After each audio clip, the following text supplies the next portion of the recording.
Hello and welcome back once again to Steven Sir Makes It Easy, where me, Steven Sir, tries to make your life a little bit more simpler with concepts concerning accountancy and finance. Before I get started with the task for the day, very quickly a few reminders. You can connect with us on our Facebook page, our Instagram ID, as well as the Twitter handle. And the most important one is the Telegram channel given above. If you have not installed Telegram on your mobile phone and you are a subscriber of the channel, it's my request, please get connected to the Telegram channel above, join it, so that this particular Telegram channel is used for official communication to inform you, to update you about the lectures that will be premiered the next day, as well as the most important thing, the PDF of the question and answer, whatever is coached and tutored on this particular platform will be shared at the end of that particular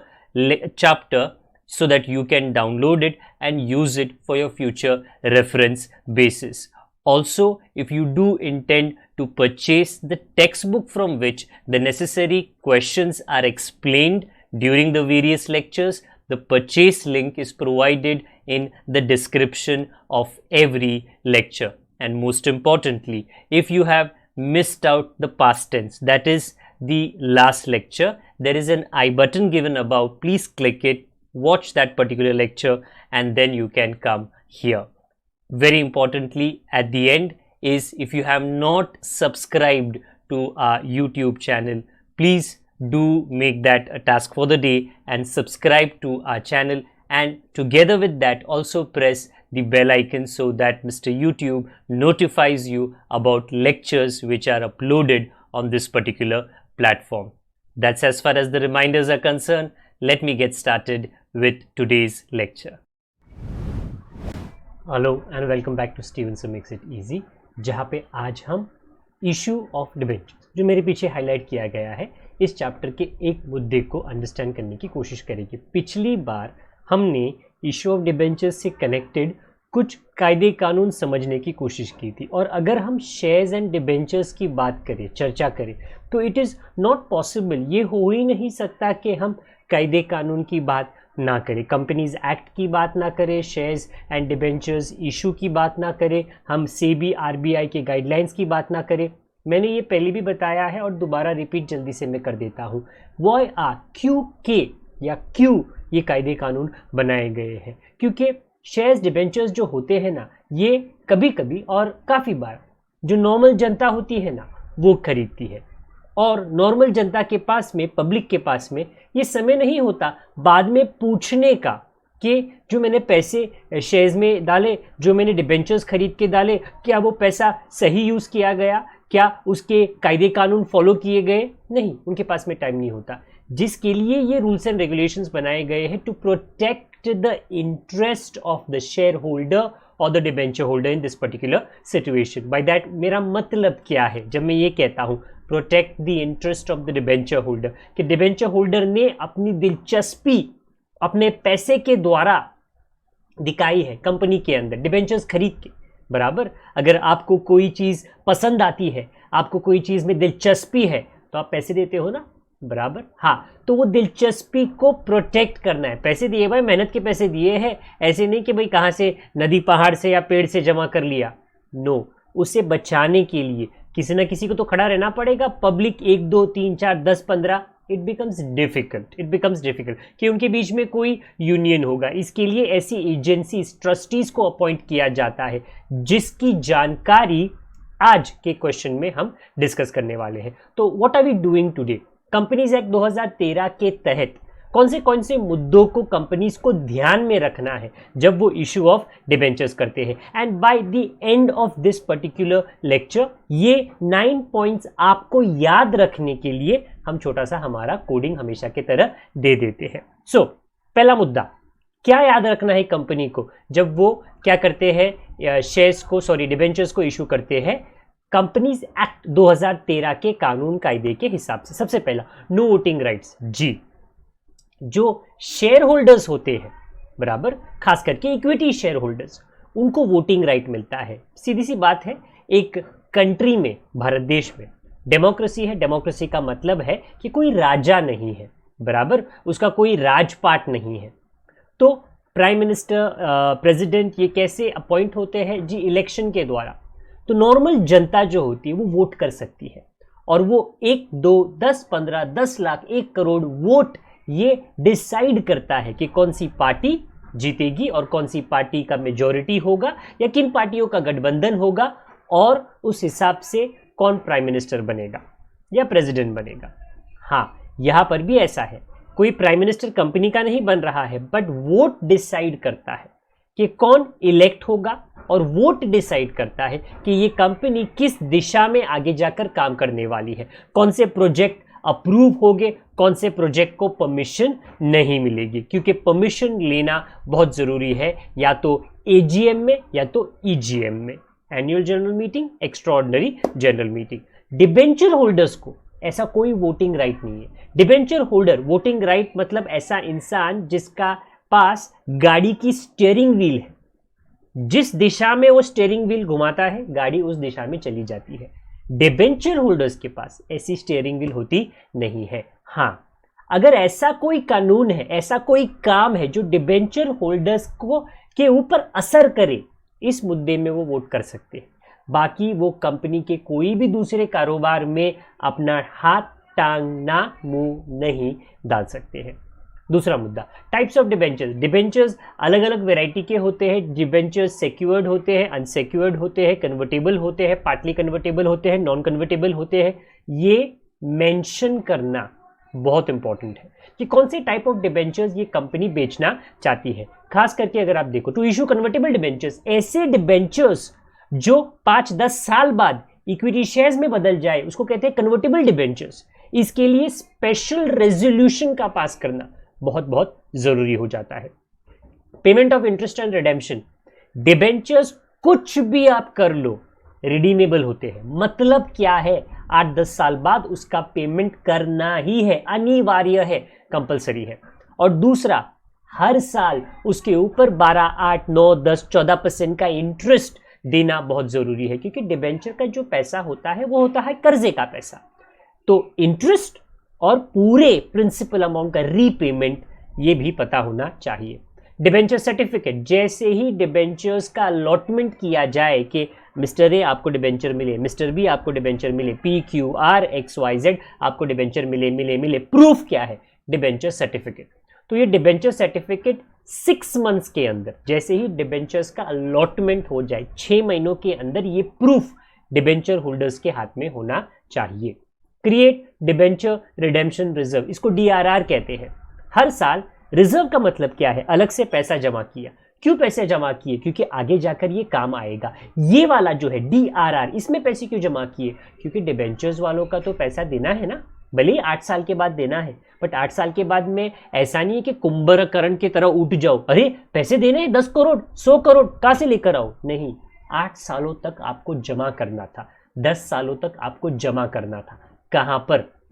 DRR के अंदर। आप जो profit कमाते हो, थोड़ा थोड़ा पैसा उसमें से आपको निकाल कर रखना था, क्योंकि यही डिबेंचर रिजर्व आपको काम आएगा डिबेंचर होल्डर का पैसा लौटाने में। हाँ, हाल ही में MCA, ministry of corporate affairs, ये ठीक मेरे पीछे है, वेल मेरे पीछे नहीं लिखा हुआ, मेरे पीछे है, has removed DRR requirement for listed companies, NBFCs and housing finance companies. तो लिस्टेड कंपनीज जो होते हैं, जो स्टॉक एक्सचेंज पे लिस्टेड रहते हैं, उनका प्राइस ऊपर नीचे होता है, उनके शेयर्स डिबेंचर्स बेचे खरीदे जाते हैं। NBFCs और हाउसिंग फाइनेंस कॉर्पोरेशंस कंपनीज, इन लोगों के लिए DRR का क्रिएट करना कोई ज़रूरी नहीं है, क्योंकि ये 2019 के कायदे कानून में फेरबदल किया गया है। ओके, ये तो हुए पहले 5 मुद्दे।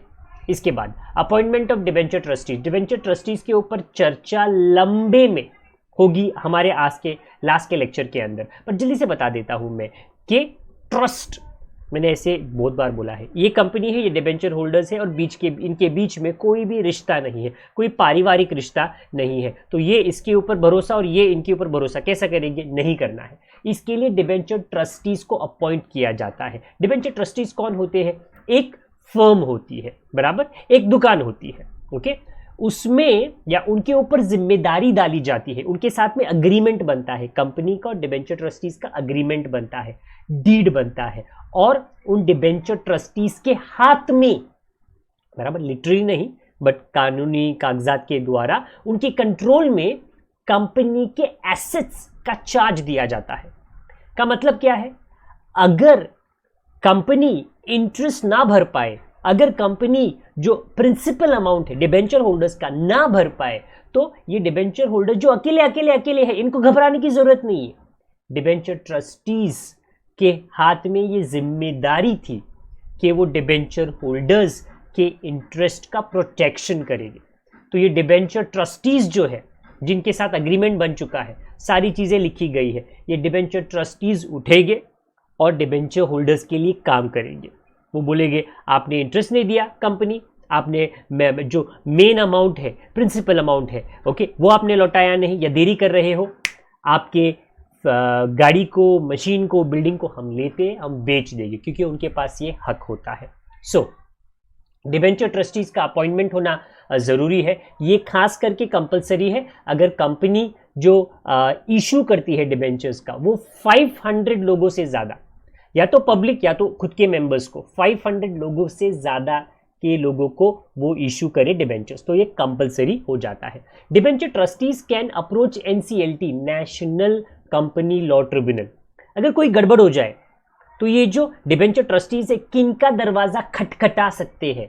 NCLT, national company law tribunal के सरकार, नेशनल कंपनी लॉ ट्रिब्यूनल। देखिए ये कंपनी जो है ना इंटरेस्ट नहीं दे रही है टाइम पे, ये कंपनी जो है ना प्रिंसिपल अमाउंट नहीं भर रही है, तो उनका हक है कि वो ये वाले, नॉर्मल कोर्ट में आपको जाना नहीं है, लेकिन नॉर्मल कोर्ट में भी वैसे भी क्रिमिनल मामले काफ़ी चल रहे हैं, हाँ आप यहाँ पर जा सकते हो।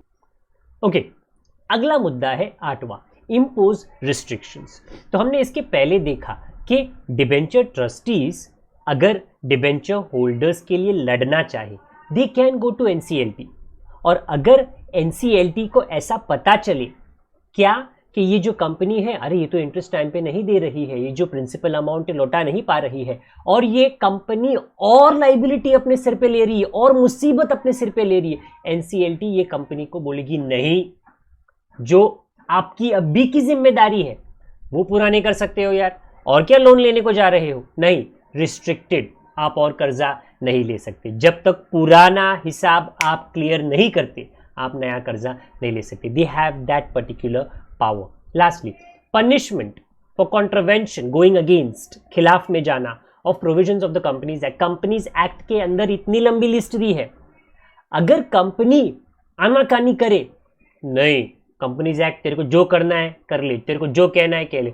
मैं तो अपने हिसाब से डिबेंचर्स बेचूंगा, नहीं जी, ऐसा नहीं हो सकता, because it is the law of the land, it is the law, ये कानून है सारे कंपनीज के लिए। कंपनीज एक्ट 2013 हर कंपनी के लिए लागू होता है, और अगर आप उस कंपनी के सेक्शन के खिलाफ जाते हो तो उसका पनिशमेंट क्या होगा, ओके, ये गंगा अब तक बह रही है, उसका पनिशमेंट क्या होगा वो आपको डेफिनेटली पता चलेगा। तो I repeat my self, punishment क्या होगा कि भैया आपको फाइन देना पड़ेगा, जो बड़े बड़े ऑफिसर्स हैं ना, क्योंकि आपने बात नहीं मानी, चलो भाई जेल चलो, इम्प्रिजनमेंट, या तो फाइन भी देना पड़ेगा, इम्प्रिजनमेंट भी होगा, डिपेंड करता है कि जो उन्होंने गड़बड़ किया है वो कितना छोटा या कितना बड़ा किया है।